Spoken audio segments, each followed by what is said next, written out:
গাজীপুরে বাস ও লেগুনার মুখোমুখি সংঘর্ষে ৬ জন নিহত, আহত কমপক্ষে ৬ জন। রাজধানীতে বরাদ্দকৃত সরকারি বাসার বেশিরভাগই দেয়া হচ্ছে ভাড়া। বিভিন্ন মন্ত্রণালয়ের অধীনে দেয়ায় তদারকি করতে পারছে না খোদ আবাসন পরিদপ্তর। মালয়েশিয়ায় বাংলাদেশি শ্রমিকদের বৈধতা দিতে পুনঃনিয়োগ কর্মসূচির মেয়াদ ৩১ ডিসেম্বর পর্যন্ত বাড়িয়েছে দেশটির সরকার। এরপর অবৈধভাবে অবস্থান করলে ৫০,০০০ রিঙ্গিত জরিমানা। মাদারীপুরে ২ স্কুল ছাত্রী ধর্ষণের পর হত্যা মামলায় বাদীকে না জানিয়ে গোপনে চার্জশিট দেওয়ার অভিযোগ। প্রধান ৩ আসামির নাম বাদ দেয় স্বজনদের প্রত্যাখ্যান। এবং কক্সবাজার সমুদ্র সৈকতে দিন দিনে জনপ্রিয় হচ্ছে বিনোদনের নানা অনুষঙ্গ। পর্যটকদের দিচ্ছে বাড়তি আনন্দ। সরকারের পৃষ্ঠপোষকতার দাবি সংশ্লিষ্টদের।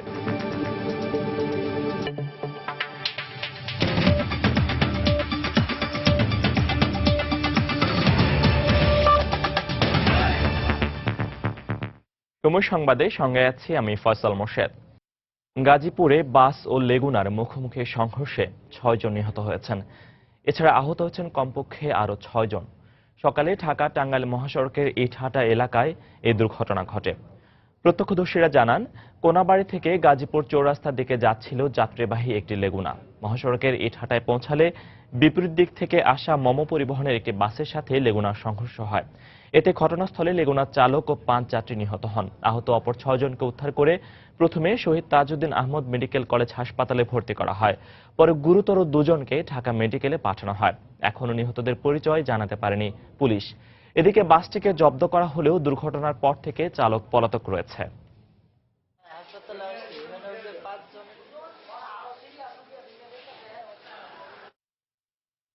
রাজধানীতে বরাদ্দ করা সরকারি বাসার বেশিরভাগই ভাড়া দেওয়া হচ্ছে। চাহিদার তুলনায় বাসার সংখ্যা অনেক কম হলেও বিভিন্ন মন্ত্রণালয়ের অধীনে বরাদ্দ দেওয়ার কারণে তদারকি করতে পারছে না খোদ আবাসন পরিদপ্তর। হোলি আর্টিজানের ঘটনার পর বিভিন্ন আবাসিক এলাকায় তদারকি করলেও সরকারি বাসার বাসিন্দাদের বিষয়ে সঠিক কোনো তথ্য নেই আইনশৃঙ্খলা রক্ষা বাহিনীর কাছেও। বিস্তারিত এমআর আমিনের রিপোর্টে। আজিমপুর সরকারি কলোনির দেয়ালের গায়ে টুলেট দেখে ফোন দেয়া হয়। ৮,৫০০ টাকায় ভাড়া দেওয়ার শর্তে কথা বলেন জাতীয় পরিকল্পনা ও উন্নয়ন একাডেমির এক কর্মচারী। কত? ৮,৫০০ টাকা। কিন্তু ঘটনা পাল্টে যায় পরেই। বাসায় আসার পর সময়ের ক্যামেরা দেখে ভাড়া দিতে অস্বীকৃতি জানান ওই ব্যক্তি। ওই এলাকার নিরাপত্তা কর্মীও জানালেন কলোনিতে ভাড়াটিয়ার সংখ্যা কম নয়। তাহলে তো আমাকে অবশ্যই দিতে হবে না। কেবল আজিমপুর নয়, রাজধানীর অন্যান্য সরকারি কলোনির চিত্র একই রকম। কিছুটা কম ভাড়া ও ঝক্কি কম থাকায় ভাড়াটিয়াদের কাছেও সরকারি বাসার চাহিদা বেশ। সব সুবিধা, আমরা কিছু বললে হয়তো বাড়িওয়ালা বলবে এবার বাসা ছেড়ে দেন, উঠে যান। ১৬,০০০ টাকা বাসা ভাড়া আর অ্যাডভান্স ৫০ ভাড়া দেই ৮,৫০০ টাকা। তবে সরকারি বাসার ভাড়া নেওয়া নিয়ে কারো কারো অভিযোগ আছে। যে এলো ঠিক, সে পুরা বাসা দিয়ে আরেকজন গেছে গা, সে লোকে আবার অনেক টাকা নিয়ে আমার কাছ থেকে ১০,০০০ টাকা দিচ্ছে, নিয়ে পলাইছে। প্রতি বছরে বাড়াইতেছে, প্রতি বছরে মানে ৫০০ করে বাড়ায়। মাত্র ৭% সরকারি কর্মকর্তা কর্মচারী ঢাকাতে বাসা পাচ্ছেন। বাকিদের বরাদ্দ দেয়া সম্ভব হচ্ছে না। যদি এলাকা বড় হয়ে যায়, সেক্ষেত্রে ম্যানেজ করা হয়তো একটু ডিফিকাল্ট হয়। হোলি আর্টিজানের পরে সাবধান করে দিয়েছি, এর বাইরে যদি কোনো লোক থাকে তাদেরকে আইডেন্টিফাই করে তাদেরকে এখান থেকে সরিয়ে দেওয়ার জন্য আমরা ব্যবস্থা নেই। বরাদ্দ বাতিল করার আমরা চেষ্টা করি। আইন শৃঙ্খলা রক্ষা বাহিনীর কাছে সরকারি বাসা ভাড়া দেওয়ার সঠিক কোনো পরিসংখ্যান নেই। তবে তারা বলছে এসব বাসায় কোনো ধরনের অপরাধ ঘটলে তার দায় নিতে হবে বরাদ্দপ্রাপ্তদেরকেই। এক্ষেত্রে যদি কোনো ধরনের সেই ভাড়াটিয়া বাসায় অথবা কোথাও যদি কোনো ধরনের অপরাধ সংগঠিত হয়, সেক্ষেত্রে কিন্তু ওই ব্যক্তি অথবা ব্যক্তি কিন্তু তার দায় এড়াতে পারেন না। বাসা বরাদ্দ দিয়েই দায়িত্ব শেষ করছেন আবাসন পরিদপ্তর। তবে সরকারি এইসব বাসায় ভাড়া থাকার সুযোগ নিয়ে কেউ কোনো অপরাধে জড়িত হচ্ছে কিনা তা জানেন না আইন শৃঙ্খলা রক্ষাকারী বাহিনী। তাই এইসব বাসা এখনই তদারকি দরকার বলে মনে করেন সংশ্লিষ্টরা। এমআর আমিন, সময় সংবাদ, ঢাকা। অবৈধ উপায়ে মালয়েশিয়ায় পাড়ি জমানো প্রবাসী বাংলাদেশি শ্রমিকদের বৈধতা দিতে রিহায়ারিং বা পুনর্নিয়োগ প্রোগ্রামের মেয়াদ বাড়িয়েছে দেশটির সরকার। গত ১৫ ফেব্রুয়ারি থেকে ৩০ জুনের মধ্যে অবৈধ শ্রমিকদের নাম নিবন্ধনের সুযোগ দেয়া হলেও এতে অংশ নেন হাতে গোনা কয়েকজন। এ অবস্থায় নাম নিবন্ধনের সময়সীমা 31 ডিসেম্বর পর্যন্ত বাড়ানোর সিদ্ধান্ত নিয়েছে দেশটির সরকার। যারা এই সুযোগ না নিয়ে অবৈধভাবে অবস্থান করবেন এবং যারা অবৈধ শ্রমিকদের কাজে নিয়োগ দেবেন তাদের ন্যূনতম 50,000 রিঙ্গিত জরিমানা ও 1 বছরের কারাদণ্ড দেওয়ার বিধান রাখা হয়েছে। মালয়েশিয়ার প্রতিনিধি আব্দুল কাদেরের তথ্য ও ছবি নিয়ে ডেস্ক রিপোর্ট। মালয়েশিয়ায় অবস্থানরত বাংলাদেশি শ্রমিকরা তাদের অক্লান্ত পরিশ্রমে দেশের রেমিটেন্সের চাকা সচল রাখলেও আজ তারাই দালালের খপ্পরে পড়ে ভিসা জটিলতায় পার করছেন দুর্বিষহ জীবন। পুলিশের হয়রানি, স্বল্প বেতনে হাড়ভাঙা খাটুনি, সেই সঙ্গে রিঙ্গিতের ধস, সব মিলিয়ে হতাশ খেটে খাওয়া মানুষগুলো। উন্নত চাকরি পাবো, উন্নতভাবে বসবাস করতে পারবো, অনেক টাকা রুজি করতে পারবো, এ তার কবলে পড়ে আমি মালয়েশিয়া আসছি। আসার পরে দেখলাম আমার চাকরি কই আর আমার লেখাপড়া কই। কেউ কাগজপত্র জমা দিছে, কেউ জমা দেয় নাই, এখনো মানুষ আছে দুশ্চিন্তার মাঝে। 1993 সাল থেকে মালয়েশিয়া সরকার বাংলাদেশ থেকে শ্রমিক নিতে শুরু করলে ভাগ্য পরিবর্তনের আশায় অনেকেই অবৈধভাবে প্রবেশ করে। 4 লাখেরও বেশি অবৈধ বাংলাদেশি শ্রমিকদের বৈধতা দিতে 15 ফেব্রুয়ারি থেকে 30 জুন পর্যন্ত রিহায়ারিং প্রোগ্রাম চালু করা হলেও মাত্র হাতে গোনা কয়েকজন এতে নাম নিবন্ধন করে। এ অবস্থায় নিবন্ধনের মেয়াদ 31 ডিসেম্বর পর্যন্ত বাড়ানো হয়। শ্রমিকরা তাদের কোম্পানির মালিকদের মাধ্যমে মাই ইজিতে এই পুনর্নিবন্ধনের সুযোগ পাবে বলে জানিয়েছেন বাংলাদেশ দূতাবাসের শ্রম কাউন্সিলর মোহাম্মদ সাইদুল ইসলাম। 1,34,000 বাংলাদেশি রিহায়ারিং কর্মসূচির অধীনে রেজিস্ট্রিভুক্ত হয়েছে এবং আমরা আশা করছি এরপরে এই ডিসেম্বর পর্যন্ত এর সংখ্যা 2 লক্ষ ছাড়িয়ে যাবে। আমরা বাংলাদেশি কর্মী ভাইয়েরা যারা অবৈধ আছেন তাদেরকে অনুরোধ করবো তারা যেন দ্রুত এই সুযোগটি গ্রহণ করেন। এদিকে মালয়েশিয়ার অভিবাসন বিভাগ সূত্রে জানা গেছে, যারা পুনর্নিবন্ধনে অংশ নেবেন না এবং যে কোম্পানির মালিক অবৈধ শ্রমিকদের দিয়ে কাজ করাবেন তাদের প্রচলিত আইনের আওতায় 50,000 রিঙ্গিত জরিমানা সহ 1 বছরের কারাদণ্ড দেওয়া হবে। এছাড়া কোনো মালিকপক্ষ যদি 5 জনের বেশি অবৈধ শ্রমিক রাখেন তাহলে 5 বছরের জেল কার্যকর করা হবে। সময় সংবাদ, কুয়ালালামপুর, মালয়েশিয়া। ব্যবসা বাণিজ্য প্রসারের কারণে দিন দিন অর্থনীতিতে গুরুত্ব বাড়ছে নারায়ণগঞ্জের। রাজস্ব আয়ের পরিমাণও আগের চেয়ে বহুগুণে বেড়েছে ঢাকার কাছের এই বন্দরনগরী থেকে। তবে সে তুলনায় ব্যবসা বান্ধব উন্নয়ন না হওয়ার কারণ দেখিয়ে এবারের সিটি নির্বাচনে ভোট কেন্দ্রে যাওয়ার আগে হিসাব নিকাশ করতে চান ব্যবসায়ী সমাজ। ভ্যাট পুনর্নির্ধারণ সহ মেয়র প্রার্থীদের কাছ থেকে চান ব্যবসা বান্ধব নগরী গড়ে তোলার প্রতিশ্রুতি। বাবুল হোসেনের ছবিতে মাহমুদ রাকিবের রিপোর্ট। সকাল থেকে দুপুর কিংবা দুপুর গড়িয়ে বিকেল, নারায়ণগঞ্জ বন্দরের ঘাটগুলো এভাবে মুখর থাকে শ্রমিকদের পদচারণায়। পুরো নগরে নির্বাচনী আমেজ থাকলেও তারা ব্যস্ত বিভিন্ন দেশ থেকে আসা জাহাজের পণ্য খালাসে। বন্দরের ব্যবসায়ীদের দাবি, নারায়ণগঞ্জ থেকে প্রতি বছর সরকার বিশাল অঙ্কের রাজস্ব আয় করলেও এখনো প্রত্যাশিত অবকাঠামোগত উন্নয়ন হয়নি নগরীতে। বিশেষ করে প্রাচ্যের ড্যান্ডি খ্যাত নারায়ণগঞ্জের শীতলক্ষা নদী খনন, পুরনো জেটি মেরামত ও পার্কিং সুবিধা বাড়ানোর দাবি ব্যবসায়ী ভোটারদের। এই জেটিটা 1974 সালে করা হয়েছিল, বিভিন্ন জায়গাতে যে ফাইটা গেছে গা, ভাঙ্গা গেছে গা, নদী খনন করা নাই। আমাদের যে মাঝখানে অর্ধেক খালি হইলে এরপর আবার পারে নিয়ে আসতে হয়। নদী না থাকলে শহর থাকবে না, কোনো ব্যবসাও থাকবে না, জাহাজও আসতে পারবো না। এমন একজন মেয়র দরকার যাতে সিটি কর্পোরেশন থেকে আমরা এই রাস্তার সুবিধা পাই, গাড়ি পার্কিং এর জায়গা পাই। লোড আনলোডের জায়গাটা যদি মেয়র অন্য জায়গায় স্থানান্তর করে দেয় তাইলে শহরের একটা সৌন্দর্য বাড়িবেন কি সুবিধা হয়। ব্যবসায়ী নেতাদের মতে, যে প্রার্থী ভ্যাট পুনর্নির্ধারণ সহ শিল্প বিকাশে সহযোগী হবেন তাকেই নারায়ণগঞ্জবাসী মেয়র হিসেবে বেছে নেবেন। পাশাপাশি ব্যবসায়ীরা প্রার্থীর কাছ থেকে ঐতিহ্যবাহী সুতা শিল্প ও নিতাইগঞ্জের লবণ শিল্প বিকাশে স্থান বরাদ্দেরও প্রতিশ্রুতি চান। ভবিষ্যৎ যারাই মেয়র হবে তারা ভ্যাটটাকে সমন্বয় করবে এমনভাবে যাতে সাধারণ মানুষ এবং ব্যবসায়ীদের কোনো প্রকার ক্ষতির সম্মুখীন হতে না হয়। লোডিং আনলোডিং এর জন্য একটা সুনির্দিষ্ট একটা জায়গা প্রয়োজন। যেমন সুতা ব্যবসায়ীর জন্য থানা পুকুরের মাঠ আছে একটা পৌর সিটি কর্পোরেশন আন্ডারে, ওইটা আমি দাবি রাখি সুতা ব্যবসায়ীদের জন্য। হোল্ডিং ট্যাক্সটা যেটা ছিল এটা অনেকাংশে বৃদ্ধি হয়ে গেছে। পরবর্তী যে এই মেয়র হোক, আমি তাদের কাছে আমার আকুল আবেদন থাকবে যাতে এই ট্যাক্সটাকে সমন্বয় করে একটু কমানো যায়। নারায়ণগঞ্জ সিটির প্রায় 5.25 লাখ ভোটারের অর্ধেকই জড়িত বিভিন্ন ব্যবসা বাণিজ্যের সঙ্গে। রাজধানীর খুব কাছাকাছি হওয়ায় দিন দিন শিল্পনগরী ও বন্দরনগরী হিসেবে গুরুত্ব বাড়ছে নারায়ণগঞ্জ সিটি কর্পোরেশনের। সে কারণে শহরে বিভিন্ন ব্যবসার সঙ্গে পাল্লা দিয়ে বাড়ছে ব্যবসায়ী ভোটারের সংখ্যাও।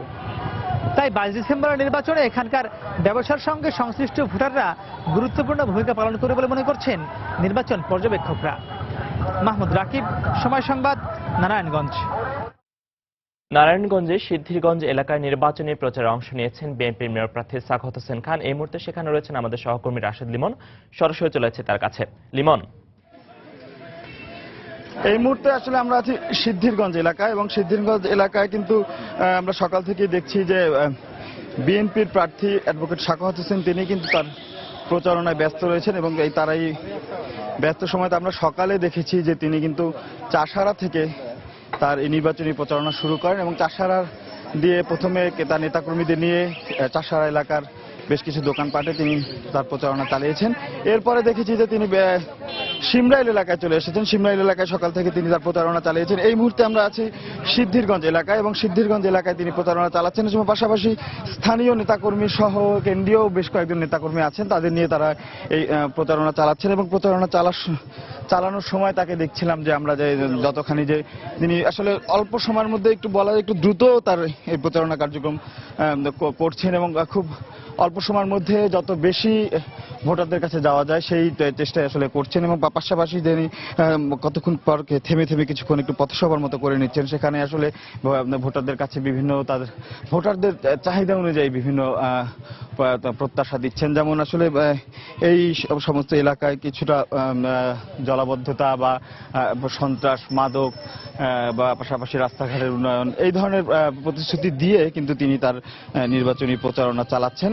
এবং পাশাপাশি এলাকার যে নেতাকর্মীরা যুক্ত হচ্ছে, যেমন তিনি কিন্তু তার যে দলীয় কিছু যে দিক নির্দেশনা আছে সেগুলো মেনটেন করে, যেমনটি বলছেন এইবার এই ভোটে নির্বাচনের মাধ্যমে যে মানুষজন ভোটাধিকার ফিরে পাবে বলে তিনি বিশ্বাস করেন। এবং আইন শৃঙ্খলা পরিস্থিতি যেমনটি রয়েছে, আইন শৃঙ্খলা পরিস্থিতি নিয়েও কিন্তু তিনি বলছেন এখন পর্যন্ত আইন শৃঙ্খলা পরিস্থিতি সঠিক আছে, এবং এই অবস্থা চলতে থাকলে আগামী 22 ডিসেম্বর যে নির্বাচন অনুষ্ঠিত হবে সেই নির্বাচন সুষ্ঠু নির্বাচন হবে বলেও তিনি মনে করেন। যদিও পাশাপাশি তিনি বলছেন যে নির্বাচনের সময় সেনা মোতায়েনের বিষয়টি কিন্তু তিনি শুরু থেকে যেমন বলতেছিলেন এখনো কিন্তু সেই বিষয়টি বলছেন যে নির্বাচনের সময় যেন সেনা মোতায়েন থাকে। আজকেও তিনি সেনা মোতায়েনের বিষয়টি বলেছেন, যদিও নির্বাচন কমিশনের পক্ষ থেকে কিন্তু বলা হয়েছে যে এই নির্বাচনে যে পরিস্থিতি, আইন শৃঙ্খলা বাহিনীর সঙ্গে বৈঠক সহ সব পরিস্থিতি নিয়ে নির্বাচন কমিশনের পক্ষ থেকে কিন্তু বলা হয়েছে যে সেনা মোতায়েনের আদৌ কোনো প্রয়োজন নাই এই নির্বাচনে। কিন্তু তারপরও কিন্তু আজকে সকালেও কিন্তু সাখাওয়াত যেটা বলেছিলেন যে পরিস্থিতি এখন ভালো থাকলেও নির্বাচনের দিন পরিস্থিতি নিয়ে তিনি শঙ্কিত, এবং এজন্য তিনি আবারও সেনা মোতায়েনের দাবি জানিয়েছেন। তো এই ছিল এখনকার মতো আমার কাছ থেকে সব শেষ। নারায়ণগঞ্জের সিদ্ধিরগঞ্জে নির্বাচনী প্রচারে অংশ নিয়েছেন বিএনপির মেয়র প্রার্থী সাখাওয়াত হোসেন খান। সেখান থেকে আমাদের সাথে সরাসরি যোগ দিয়েছিলেন সহকর্মী রাশেদ লিমন। নির্বাচন কমিশন গঠনে সব রাজনৈতিক দলের আস্থা অর্জনে রাষ্ট্রপতি ভূমিকা রাখবেন বলে আশা প্রকাশ করেছেন বিএনপির সিনিয়র যুগ্ম মহাসচিব রুহুল কবির রিজভী। সকালে রাজধানীর নয়াপল্টনে দলটির কেন্দ্রীয় কার্যালয়ে এক সংবাদ সম্মেলনে তিনি জানান, আগামীকাল বিকেল 4:30টায় বিএনপির চেয়ারপারসন বেগম খালেদা জিয়ার নেতৃত্বে 10 সদস্যের প্রতিনিধি দল রাষ্ট্রপতির সঙ্গে বৈঠকে বসবেন। এ সময় নারায়ণগঞ্জ সিটি কর্পোরেশন নির্বাচন নিয়ে রিজভী বলেন, নির্বাচন সুষ্ঠু হলে বিএনপির প্রার্থী বিপুল ভোটে জয়লাভ করবেন। আমরা প্রত্যাশা করব রাষ্ট্রপতির কাছ থেকে সেই ধরনের নির্বাচন কমিশন, যে নির্বাচন কমিশনের প্রতি সকল দলের আস্থা থাকবে এবং দেশের বৃহত্তম রাজনৈতিক দল বিএনপির আস্থা থাকবে। এই নির্বাচন কমিশন তাদের অধীনে রক্তপাতের নির্বাচনের ন্যায় আগামী 22 ডিসেম্বর অনুষ্ঠিতব্য নাসিক নির্বাচন আলোহীন, ভোটহীন, ভোটার শূন্য ও অন্ধকার তুল্য প্রবণতার নির্বাচন সফল করার তৎপরতা চালালে সেটি প্রতিহত করার জন্য জনগণ দিবানিশি প্রস্তুত থাকবে। সময় সংবাদে আরো থাকছে, উপাচার্য না থাকায় স্থবির হাজী দানিশ বিজ্ঞান ও প্রযুক্তি বিশ্ববিদ্যালয়ের প্রশাসনিক কার্যক্রম, বেতন বন্ধ থাকায় প্রায় 200 কর্মচারীর মানবেতর জীবনযাপন।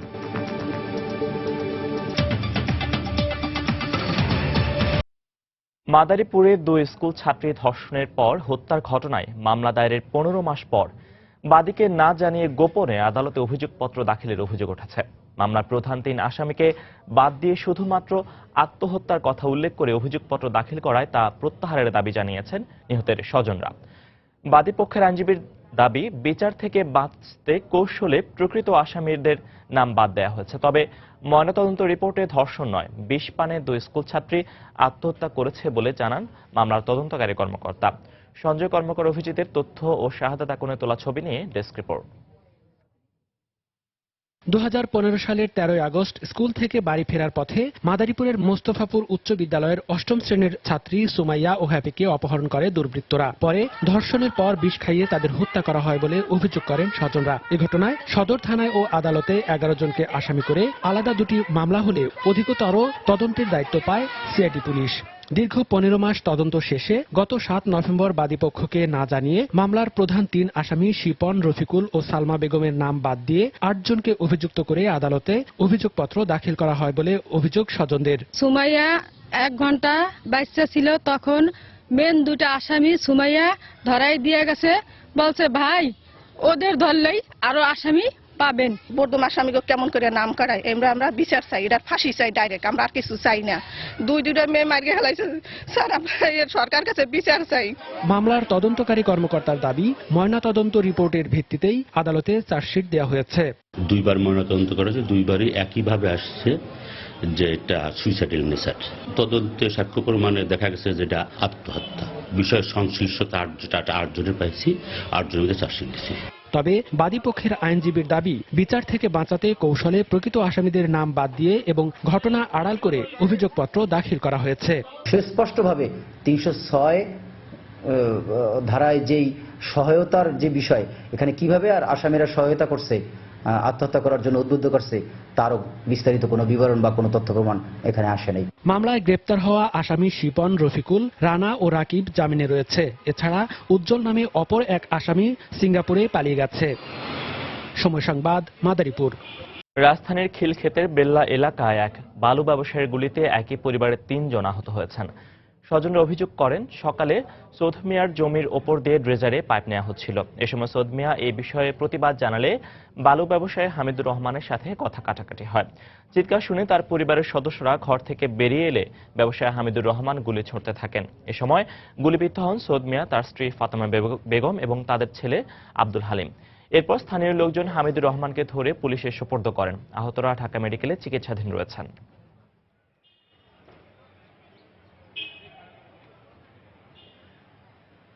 আমার বলছে যে আমার জমির উপর দিয়ে পাইপ নিয়ে যাবো কেন, মানে আমাদের বললোই তো আমরা দিতাম।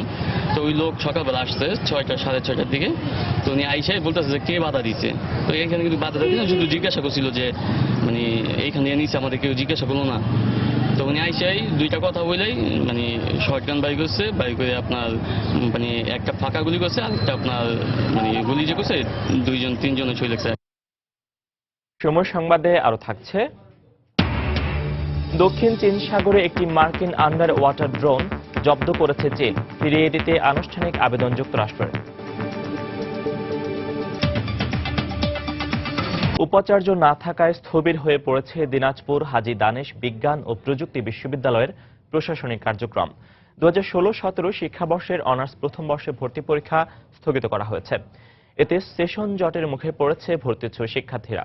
আর বেতন বন্ধ থাকায় মানবেতর জীবনযাপন করছেন মাস্টার রোলে থাকা প্রায় 200 কর্মচারী। এই অবস্থায় দ্রুত উপাচার্য নিয়োগের দাবি জানিয়েছেন শিক্ষক, শিক্ষার্থী ও কর্মচারীরা। গোলাম নবী দুলালের তথ্য ও মঞ্জিদ আলম শিমুলের ছবি নিয়ে ডেস্ক রিপোর্ট। উপাচার্যবিহীন খুঁড়িয়ে খুঁড়িয়ে চলছে দিনাজপুর হাজী দানেশ বিজ্ঞান ও প্রযুক্তি বিশ্ববিদ্যালয়। গত 27 সেপ্টেম্বর থেকে বিশ্ববিদ্যালয়ের শীর্ষ পদটি শূন্য থাকায় স্থবির হয়ে পড়েছে প্রশাসনিক কার্যক্রম। 2016-17 শিক্ষাবর্ষের অনার্স প্রথম বর্ষের ভর্তি পরীক্ষা 18 থেকে 21 ডিসেম্বর অনুষ্ঠিত হওয়ার কথা থাকলেও তা স্থগিত করা হয়েছে। এছাড়া মাস্টার রোলে থাকা কর্মচারীদের বেতন ও শিক্ষার্থীদের উপবৃত্তি বন্ধ থাকায় বিপাকে পড়েছেন তারা। শিক্ষা কার্যক্রম থেকে শুরু করে যাবতীয় সব ধরনের কার্যক্রম আজকে বন্ধ হয়ে আছে শুধুমাত্র ভিসি স্যারের অনুপস্থিতির কারণে। বিশ্ববিদ্যালয়ের ভর্তি পরীক্ষা পিছিয়ে দেওয়া হলো এবং সেটা স্থগিত করা হয়েছে, নির্দিষ্ট কোনো তারিখও জানানো হয়নি। আমরা শিক্ষাবৃত্তিটা পাই 6 মাস পর পর, এটা পুরোপুরি আটকায় আছে। আমাদের বেতন আটকে গেছে, আমাদের বেতনটা পাইতে গেলে নাকি ভিসি স্যার লাগবে, তো জরুরি ভিত্তিতে যেন একজন ভিসি দেওয়া হয়। মাননীয় প্রধানমন্ত্রী শেখ হাসিনার দ্রুত হস্তক্ষেপ কামনা করব, যাতে আমাদের ইউনিভার্সিটিতে একজন বলিষ্ঠ ব্যক্তিত্বকে আমাদের ভিসি স্যার হিসেবে নিয়োগ দেওয়া হয়। এদিকে দ্রুত উপাচার্য নিয়োগ দেওয়া না হলে আরো অচলাবস্থা সৃষ্টি হবে বলে আশঙ্কা করছেন শিক্ষকরা। বিশ্ববিদ্যালয়ের শিক্ষা কার্যক্রম সহ প্রশাসনিক সকল কার্যক্রমে স্থবিরতা চলে এসেছে। মাননীয় শিক্ষামন্ত্রী এটি ভালোভাবে ওকেভাল, তো আমরা আশা করি যে এবং এটি প্রত্যাশা করি বা এটি প্রয়োজন আমরা মনে করি যে অতি দ্রুত এই সমস্যাটির সমাধান হওয়া দরকার। 2016-17 শিক্ষাবর্ষে 8টি অনুষদে 1955টি আসনের বিপরীতে আবেদন করা 96,041 জন শিক্ষার্থীর ভর্তি পরীক্ষা অনিশ্চিত হয়ে পড়েছে। সময় সংবাদ, দিনাজপুর। নানা আয়োজনের মধ্য দিয়ে চট্টগ্রামে উদযাপন করা হচ্ছে হানাদার মুক্ত দিবস। সকালে সার্কিট হাউস প্রাঙ্গণে জাতীয় পতাকা উত্তোলনের মধ্য দিয়ে শুরু হয় দিনের কর্মসূচি। পরে জেলা প্রশাসনের আয়োজনে বর্ণাঢ্য র্যালি বের করা হয়। র্যালিতে মুক্তিযোদ্ধারা ছাড়াও বিভিন্ন শিক্ষা প্রতিষ্ঠানের শিক্ষার্থীরা অংশ নেন। 1971 সালে 16 ডিসেম্বর দেশের অন্যান্য জেলা মুক্ত হলেও চট্টগ্রাম হানাদার মুক্ত হয় 17 ডিসেম্বর। এছাড়া 71 সালের আজকের এই দিনে সীতাকুণ্ডে পাক বাহিনীর সঙ্গে যুদ্ধে 12 জন ভারতীয় সৈন্য নিহত হন।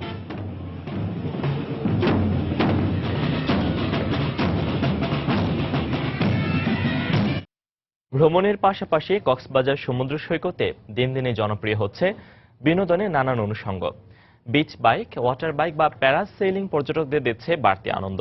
দেশি বিদেশি পর্যটক আকর্ষণে তাই এসব বিনোদনের ব্যবস্থায় সরকারের পৃষ্ঠপোষকতার দাবি করছেন সংশ্লিষ্টরা। কক্সবাজার ঘুরে এসে বিস্তারিত জানাচ্ছেন ইমতিয়াজ আহমেদ, ক্যামেরায় ছিলেন সাইদুল ইসলাম। 120 কিলোমিটারের দীর্ঘ সমুদ্র সৈকত, নোনা জলে গোসল, সূর্যোদয় আর সূর্যাস্ত দেখা। কক্সবাজার সমুদ্র সৈকতের পর্যটন চিত্র অনেকটা এরকমই। তবে সেই চিত্র এখন পাল্টাতে শুরু করেছে। দেশি বিদেশি পর্যটকদের চাহিদার প্রেক্ষিতে এখন সৈকতে দেখা মিলবে বিচ বাইকের। বালুকাময় সৈকতে এ যেন এক বাড়তি পাওনা। তবে সাহস আর আনন্দের সংমিশ্রণ ঘটাতে চাইলে পর্যটকরা চড়তে পারেন ওয়াটার বাইকেও। আর রোমাঞ্চই যদি হয় নেশা, তাহলে নিশ্চয়ই বেছে নিতে হবে প্যারাসেইলিং এর মতো দুঃসাহসিক এই ভ্রমণকে। আকাশ থেকে সমুদ্র দেখা আর পাখির মতো উড়ে বেড়ানোর এটাই তো সুযোগ। দুই ধরনের রাইড করে, মনে করেন যে একটা আছে 1500 টাকা রাইড আর একটা 2000 টাকা রাইড। এই বালির থেকে উঠাই, মাঝখানে সমুদ্রের দিকে 1 কিলো মতো নিয়ে যাওয়ার পরে ঘুরে নিয়ে আবার বালিতে নামা দিই। এমনিতে বাইক চালাই, তারপরে বিচে আসলে বালুতে বাইক চালানো এটা অন্যরকম একটা এক্সাইটেড একটা বিষয়। বিচার পাত দিয়ে হিমচুরি না নিয়ে এটা পুরোটা করতে পারে, এটা নিয়ে আমরা পুরোটা ঘুরে দেখাই ওদেরকে কক্সবাজারে কি আছে কি নাই। তাই সমুদ্র সৈকতে বিনোদনের বৈচিত্র্য আনতে নিত্য নতুন অনুষঙ্গ যুক্ত করা জরুরি বলে মনে করেন ট্যুর অপারেটররা। তবে এক্ষেত্রে সরকারি সহযোগিতা আর পৃষ্ঠপোষকতার দাবি করছেন তারা। ট্যাক্সের যে প্রতিবন্ধকতা এটা তো একটু রয়েছেই, যে অ্যাডভেঞ্চার যেই ট্যুরিজম যেটা রয়েছে সেগুলোর জন্য আমাদের অনেক ইনস্ট্রুমেন্ট লাগে, কিন্তু ইনস্ট্রুমেন্টগুলি কিন্তু খুব ভালো দামি। কক্সবাজারে শুধু যে মাত্র সমুদ্রে গোসল করা, this is not only about tourism. Paragliding বা আপনার ভলিবল, বিচ ভলিবল যা বলেন, বিচকে ঘিরে যে স্পোর্টসগুলো আছে, ইভেন আপনি জানেন অনেক সময় কিন্তু ক্রিকেটও কিন্তু বিচে খেলা হয়। বিশ্বের দীর্ঘ এই সমুদ্র সৈকতে প্রতি বছর ঘুরতে আসেন দেশি বিদেশি লাখো পর্যটক। তাদের প্রত্যাশা সৈকতে বেড়ানোর পাশাপাশি বৈচিত্র্য আসুক এখানকার বিনোদনে। বিচ বাইক, ওয়াটার বাইক কিংবা প্যারাসেইলিং, সমুদ্রের তীরে এসে ঘোরার এরকমের নানা অনুষঙ্গ পর্যটকদের বাড়তি আকর্ষণ যোগ করে। সংশ্লিষ্টরা বলছেন এসব অনুষঙ্গের সাথে সাথে যদি সমস্ত বিচেই তাদেরকে ভ্রমণের সুযোগ দেওয়া হয়, তাহলে একদিকে যেমন পর্যটনের বিকাশ ঘটবে, অন্যদিকে তেমনি পর্যটকরাও বাড়তি আনন্দ পাবে। ইমতিয়াজ আহমেদ, সময় সংবাদ, কক্সবাজার। বাংলাদেশে অনুপ্রবেশের সময় 19টি নৌকা সহ 2 শতাধিক রোহিঙ্গাকে ফিরিয়ে দিয়েছে বিজিবি। সকালে নাফ নদীর 6টি পয়েন্ট দিয়ে তাদের ফেরত পাঠানো হয়। বিজিবি জানায়, মিয়ানমারের সহিংসতার পর থেকে প্রতিদিনই রোহিঙ্গা বহনকারী নৌকা অনুপ্রবেশের চেষ্টা করছে। এরই ধারাবাহিকতায় আজও ভোর থেকে বেলা 11টা পর্যন্ত বাংলাদেশে অনুপ্রবেশের সময় নাফ নদীর জলসীমায় 6টি পয়েন্ট দিয়ে রোহিঙ্গা বহনকারী 19টি নৌকা ফেরত পাঠায় বিজিবি।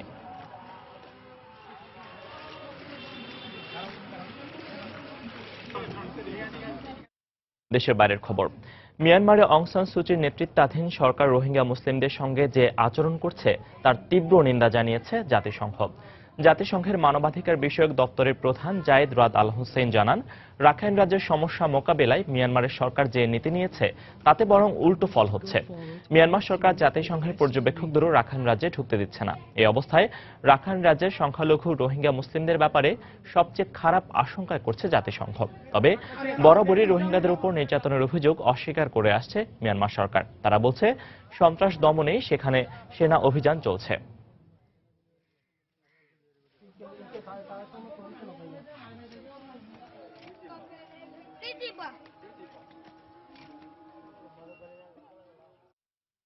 দক্ষিণ চীন সাগরে একটি মার্কিন আন্ডার ওয়াটার ড্রোন জব্দ করেছে চীন।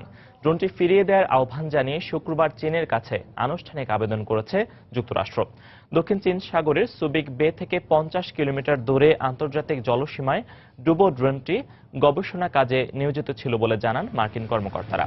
প্রশান্ত মহাসাগরীয় অঞ্চলে মার্কিন গবেষণা জাহাজ USNS বোর্ডিচ পানি থেকে তুলে নেওয়ার আগেই বৃহস্পতিবার চীনা নৌবাহিনী একটি ছোট নৌকা পাঠিয়ে দুটি ড্রোনের একটি তুলে নেয় বলে দাবি মার্কিন কর্মকর্তাদের। ড্রোনটির গায়ে এর পরিচিতি লেখা ছিল এবং তার নিয়ম মেনে সমীক্ষা চালাচ্ছিল বলে জানানো হয়। পানির তাপমাত্রা ও লবণাক্ততা সমীক্ষার কাজ করছিল আনম্যান্ড আন্ডার ওয়াটার ভেহিকল বা মনুষ্যবিহীন ওই ডুবো ড্রোন।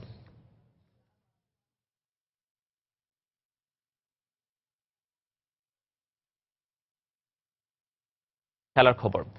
আগামী বছর ইন্ডিয়ান প্রিমিয়ার লিগ IPL এর জন্য সাকিব মুস্তাফিজকে ধরে রেখেছে তাদের পুরনো ফ্র্যাঞ্চাইজি কলকাতা নাইট রাইডার্স ও সানরাইজার্স হায়দ্রাবাদ। গত মৌসুমে প্রথমবারের মতো IPL এ অংশ নিয়ে বাজিমাত করেন টাইগার ক্রিকেটের বিস্ময় বালক মুস্তাফিজুর রহমান। টুর্নামেন্টে 17টি উইকেট নিয়ে সবচেয়ে বড় ভূমিকা পালন করেছেন হায়দ্রাবাদকে চ্যাম্পিয়ন করতে। সঙ্গে নির্বাচিত হন টুর্নামেন্টের সেরা উদীয়মান খেলোয়াড়। তাই কাটার মাস্টারকে অরেঞ্জ আর্মিরা যে ধরে রাখবে তা একরকম অনুমেয় ছিল। তবে সানরাইজার্স ছেড়ে দিয়েছে ইয়ন মর্গান, আশিস রেড্ডি ও টি সুমনকে। এদিকে নাইট রাইডার্সও আস্থা রাখছে বিশ্বসেরা অলরাউন্ডার সাকিব আল হাসানে। কলকাতার হয়ে দুবার শিরোপা জয়ে দারুণ ভূমিকা ছিল সাকিবের। আগামী বছর 5 এপ্রিল থেকে শুরু হচ্ছে IPL এর 10ম আসর।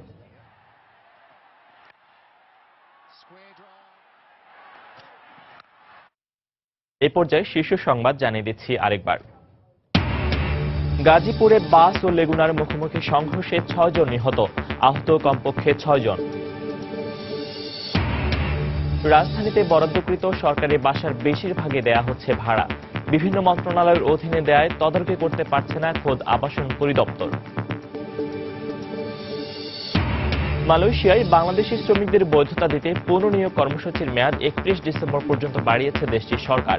এরপর অবৈধভাবে অবস্থান করলে 50,000 রিঙ্গিত জরিমানা। মাদারীপুরে 2 স্কুল ছাত্রী ধর্ষণের পর হত্যা মামলায় বাদীকে না জানিয়ে গোপনে চার্জশিট দেওয়ার অভিযোগ। প্রধান 3 আসামির নাম বাদ দেয় স্বজনদের প্রত্যাখ্যান। এবং কক্সবাজার সমুদ্র সৈকতে দিন দিনে জনপ্রিয় হচ্ছে বিনোদনের নানা অনুষঙ্গ। পর্যটকদের দিচ্ছে বাড়তি আনন্দ। সরকারের পৃষ্ঠপোষকতার দাবি সংশ্লিষ্টদের। এই ছিল এখনকার মতো। যে কোনো খবর পেতে ভিজিট করুন সময়নিউজ.tv। যে কোনো বাঙালিক ও রবি নম্বর থেকে সময় সংবাদের খবর, অনুষ্ঠান সম্পর্কে জানতে এবং যে কোনো তথ্য সময় সংবাদকে জানাতে ডায়াল করুন 16242 নম্বরে। এছাড়া এইমাত্র পাওয়া খবর মোবাইলে পেতে SMS করুন *PN লিখে পাঠিয়ে দিন 16242 নম্বরে। সঙ্গে থাকুন সময়ের।